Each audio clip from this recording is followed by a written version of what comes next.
Right now, a business owner can open ChatGPT and generate a logo, a website, social media posts, ad copy, and even an SEO strategy. No need for an agency, no need for a marketing team, not even for freelancers.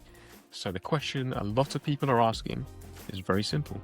Will AI kill marketing agencies? Welcome back to the Marketing Podcast for Local Businesses, the show that gives you practical, proven marketing advice to help you grow your business right here in the UK. My name's Adam. I'm best-selling author, AI enthusiast, and founder of www.websitedesigners.london. We've helped businesses generate tens of millions online through smarter design and marketing. My name's Josh. I'm the founder of ImproveMySearchRanking.com, a specialist SEO AI agency based in London and 3-time winner of the UK Search Awards. Over the past 10 years, we've worked with more than 1,000 businesses, but we generate well over £200 million in sales. Great intro. So, why do people think AI will replace marketing agency? Well, there are a multitude of reasons why. Ultimately, the capability of AI has come on in leaps and bounds, and it can just do a lot of stuff that marketing agencies tended to be the subject matter experts for. And some of those involve, creating a blog post, social media content, ads. They can even do websites. And we've talked about this a couple of times in previous episodes, but Josh and I have both had the pleasure of having a little play around with these AI tools and generating some great tools. Josh was showing me some great tools he'd created, which I'd love to hear about shortly, Josh. But for example, I created a website called North Cyprus Guide, northcyprus-guide.com even, and just a great one-stop shop and kind of for people to visit whenever they want to find out anything about North Cyprus and recommendations of places to visit, coupled with inbuilt AI chatbot. So it's just the capabilities of AI are now just significant. And I think a great example would be the tools that you've created as well. Mm-hmm.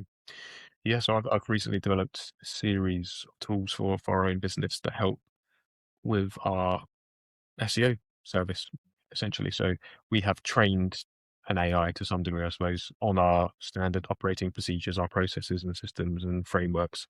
And it can now act as a starting point to do keyword research, to do content creation, to create content briefs, to do competitive analysis.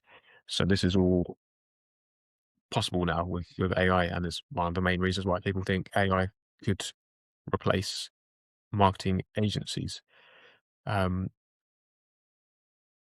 think this will certainly influence lower quality agencies who don't really have high quality services, because obviously the ChatGPT can now create a blog post, can create a SEO strategy, but I don't think it's there as of yet to take over super high level subject matters. It's a great starting point, Mm-hmm. and it can help to a great degree, save a lot of time, but I don't think the quality is 100% there in all cases, unless, as per our previous podcast, you can prompt in the most optimal manner. Agreed. And if you want to know how to prompt in the most optimal manner, go listen to our previous episode. Ultimately, to Josh's point, I think more value and more focus will be placed on agencies providing more strategic assistance, more direction, and a more human-led approach, because that's something that AI isn't great at, or especially can't do the human-led approach element. So, whilst it can generate those blog articles, etc., basic website, simple SEO reports, it's not great at thinking strategically for your business, because it's quite agreeable. It can't come up with new ideas. And that's something that a marketing agency can help you with. Yeah. So you could say to some degree it has commoditized a certain level of marketing and made it available to anyone. And I suppose a good question to consider is what happens now, considering that everybody has access to these tools and can use them in their marketing efforts. I think it's becoming quite obvious and clear. Businesses are using it. You can spot the famous M dashes, the ChatGPT M dashes. You can spot the commonly used phrases, and you can see the AI generated images that ChatGPT creates. And I'm seeing these pop up everywhere in real life and in shops in the high street, on social media as well, of course. And now, for me, as someone who's involved in marketing, I don't think they're particularly good. But that's maybe because I know they just use ChatGPT to use it, whereas an everyday customer might Mm. know that and might think the adverts look good. Well, I think an example of perhaps that would be what we were discussing earlier, which is the first company, the first organization to be led by one person that has reached a $1 billion valuation. What was the name of the company again? That's a good question. I've forgotten what it is. I believe it is my MEZ. Let's have a look.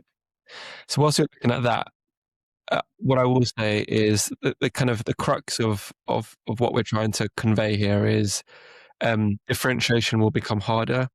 Uh, volume will explode, so volume of content will explode. Content because content is so easy to produce, and so the strategy will become more valuable. But also, I get asked this question so frequently. By the way, the question of so what happens when everyone has access to AI? My question will be twofold. Yes, lots of people are using it, but there are a huge number of people that don't use it well. So those who use it well will succeed the most. But also, secondarily, those who can come up with IP, intellectual property, in other words, new ideas, they will also be the ones who take the lead. Because, again, if we think about LLMs, large language models, they are based on trained data. So imagine you've got millions of pages of historical ideas. LLMs find it difficult to generate new ideas that haven't previously been created because of the fact that it's been trained on previous ideas, existing ideas, as opposed to a new idea. And on that as well, so if everybody has access to the same tools, which everybody does, whoever can use the tools most effectively is gonna Yeah, win. So yeah, my point there. So the company, a 1,000 company that within 1 year has been valued at over $1 billion is medv.org, and it's a healthcare business that sells GLP-1s, which I believe are similar to Wegovy, Ozempic. Yeah, Ozempic, and there's a couple of other ones. Yeah, And these become really popular service products in the last year, and these it first generated over $400 million in sales. That's led the valuation of being over 1 billion. not bad, eh? Not bad. So that's spelled medvi.org if you want to check it out. Not that we're promoting any of that. So those products. It's just interesting to hear about how, how much AI did they use to generate that? Would that have been possible 10 years ago? It would be. If you look at the website, all the images, you can tell that AI-based images. The website itself looks like fairly built from AI too. Fantastic. So let's move on here. So what can't AI do? What AI can't do, so it can definitely do a lot, Mm. but it, in my opinion, as a subject matter expert in my particular area, when I ask it questions relating to SEO, it gives a good response, but it doesn't give a great response. It misses things. It assumes things. It doesn't have access to data. So, for example, going back to the tool that we developed in-house recently, if you go to ChatGPT and say, create a keyword strategy for my business, it will come up with some nice ideas, but none of it is based in data. So it might say, target this keyword, but that keyword might have zero search volume, and therefore, what's the point of pursuing that keyword if it doesn't have the access to the data? But then I suppose you could connect them together and then Mm. provide a better solution. Absolutely. Another thing is, again, anything related to humans will be a little more difficult. So building real relationships with other businesses, with your customers, that's near impossible to do with AI, right? Yes, there are chatbots which sound very human. Mhm. There are voice agents who can make sales calls and sound very human. Ultimately, can you go to dinner and entertain your clients using AI? Not quite yet, Oh yeah, right? So building humans and relationships and building relationships is something that AI cannot replace at the moment. It is one of my biggest takeaways. I would agree. I would agree with that.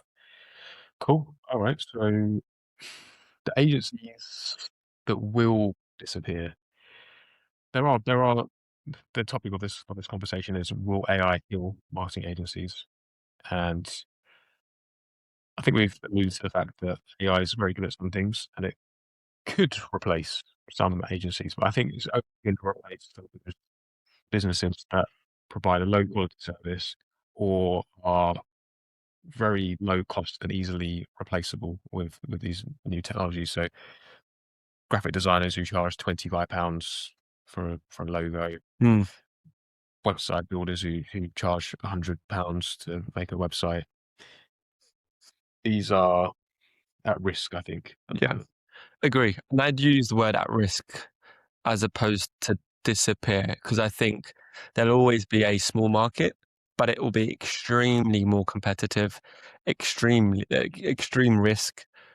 Will some survive? Absolutely, no question about it, right? People may still want, there'll be a proportion of people that will still want to speak to someone for someone to create it, as opposed to just using AI. Some people may not even know how to use AI. Some people may not be able to have the time to use AI and just want to pick up the phone and say, "Hey, this is what I want to create it for me." See, I'd argue that you could probably do that with AI, Yeah. um, but ultimately, I totally agree. The low costs, low quality, the cheap and cheerful offerings will will be most vulnerable.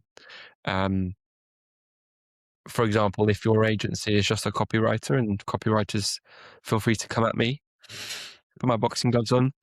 Um, if you're a copywriter, I think I'd be worried if you're just providing copywriting services. And of course, there's no doubt that um, your expertise are invaluable. And I'm not knocking the sector. I'm just saying that AI can do a lot of that, albeit maybe not to the standard of a Mm. professional copywriter. And maybe these businesses need to evolve slightly. So that Correct. copywriting business might need to instead almost become an editor or Yeah. review the AI content and Yeah. insert more expertise or trustworthiness or add a better headline, become an editor maybe. Totally agree. So, which agencies will thrive in this industry? Ultimately, it will be uh, those who are more strategic in nature, agencies that are more strategic in nature, that can help with brand positioning, um, creating a great offer, creating what we call marketing funnels, sales funnels, uh, helping with brand direction as well. So you need to be an expert in those particular corresponding areas, whether that's paid advertising, conversion rates, optimization, or brand strategies. Yes. So moving on to the next point, which is the rise of the one person agency. Hmm. And I suppose we spoke about it earlier, Yeah. medv.com, Mhm. who's gone from zero to $1 billion valuation in 1 year. Not a marketing agency, but a good example of showing that a business can be very profitable, Mm. only have a one person in it. So AI can make you as a subject matter expert 10 times more productive. So you may in the past have needed 5 members of staff to help you look after your 57 clients you have, but with AI, you may be able to become more productive and actually more profitable. Mm. So this is an advantage of AI for yourself to consider. Absolutely. Maybe one of our listeners could become the new one person $1 billion valued organization. Don't forget us if you do. Yeah. And I came across this on the website recently. He was on a podcast. Mhm. But the name of the business is called Pulsia, which is AI slopped backwards. It's quite a funny name, I thought. And this business, or this AI tool that he's created, allows you to build a website, build a business in one click. So it acts as your co-founder. It helps run your Facebook ads. It does your business plan. It does everything. So the one person marketing agency is quite simple to create now. Agree. So from a client perspective, how will businesses think differently about marketing? Well, ultimately, businesses will expect, if you're a marketing agency, of course, businesses will expect, you know, a higher quality of service, potentially lower costs, faster deliverables, and a more strategic mindset, I'd say. So what should a agency do now? If you run a marketing agency, what should you change? There, most obviously, you should start thinking about how can you integrate AI into your workflows, into your processes, into your systems. As a marketing agency, you may already have a set of standard operating procedures. You may have one for your kind of onboarding process. You may have one for your how you develop a strategy. You could open up Claude today and start speaking to it, providing it with your SOPs, your standard operating procedures, and building your own personalized software, helping you to deliver your service more quickly and more efficiently. Absolutely.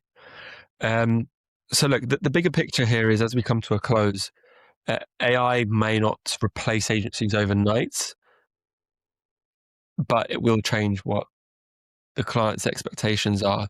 So AI can help you remove those tasks that perhaps are very repeatable in nature, but it won't replace judgment. It won't replace your strategic mindset. It won't replace the value add and the relationship building. So to close, question for you guys to consider, and we spoke about this a little bit earlier, but if everybody has access to the same AI tools, what will actually make one business outperform another? Will it be the strategy? Will it be positioning? Will it be execution? Or will it be creativity? Thank you guys for listening. Please do hit that follow button. It really helps us get found online and really helps make us continue to do what we do and produce these podcast episodes. So please give us a follow, tell a friend, tell a friend. We appreciate you and speak to you soon.